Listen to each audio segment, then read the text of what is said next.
নমস্কার বন্ধুরা, মায়ের রান্নাঘর চ্যানেলে আপনাদের সবাইকে স্বাগত। আমি আজকে আপনাদেরকে কলা মোচার তরকারি দেখাবো। তার জন্য আমি কলা মোচাটাকে কেটে জল দিয়ে ধুয়ে হলুদ দিয়ে সিদ্ধ করে নিয়েছি। কড়াইয়ে সর্ষের তেল দিয়ে দিয়েছি, তেল গরম হয়ে গেছে, পেঁয়াজ কুচি দিয়ে দেবো। এবার ফোড়নে তেজপাতা আর গোটা জিরে দিয়ে দেবো।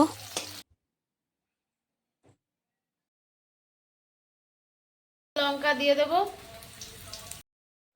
পেঁয়াজটা লাল লাল করে ভাজা হয়ে গেছে, এবার আমি কুচনো আলু দিয়ে দেবো।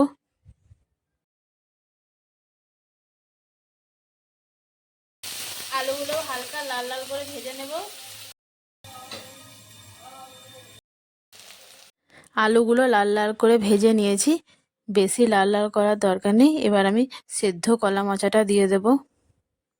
হলুদ দিয়ে সিদ্ধ করে নেওয়া কলা মোচাটা দিয়ে দিলাম।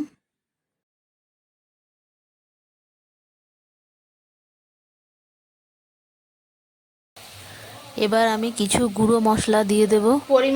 পরিমাণ মতো লবণ দিয়ে দেব। হালকা হলুদ দিয়ে দেবো, যেহেতু সিদ্ধর সময় হলুদ দিয়েছিলাম আমি, তাই। ধনে গুঁড়ো দিয়ে দেব।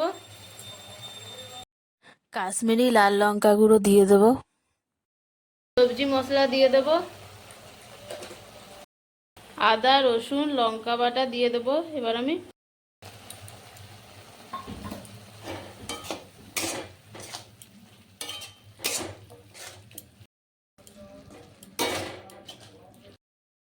মশলার সঙ্গে কলা মোচাটা ভালো করে কষিয়ে নিয়েছি। সব তরকারি মশলার সঙ্গে যত ভালো করে কষানো হয় তত বেশি টেস্ট হয় খেতে। এবার আমি পরিমাণ মতো জল দিয়ে দেব। বেশি জল দেওয়ার প্রয়োজন নেই, কারণ আগেই জল দিয়ে সিদ্ধ করে নেওয়া হয়েছিল। হয়ে গেছে আমার কলা মোচার তরকারি। দেখুন এইরকম হবে। 5 মিনিটের মতন ঢাকা দিয়ে রেখে দিলেই হয়ে যাবে কলা মোচার তরকারি। এবার আমি সার্ভ করে আপনাদেরকে দেখাচ্ছি কীরকম দেখতে হয়েছে কলা মোচার তরকারিটা। রান্নাটা যদি আপনাদের ভালো লেগে থাকে তাহলে চ্যানেলটি সাবস্ক্রাইব করে দেবেন এবং ভিডিওটি লাইক করে দেবেন।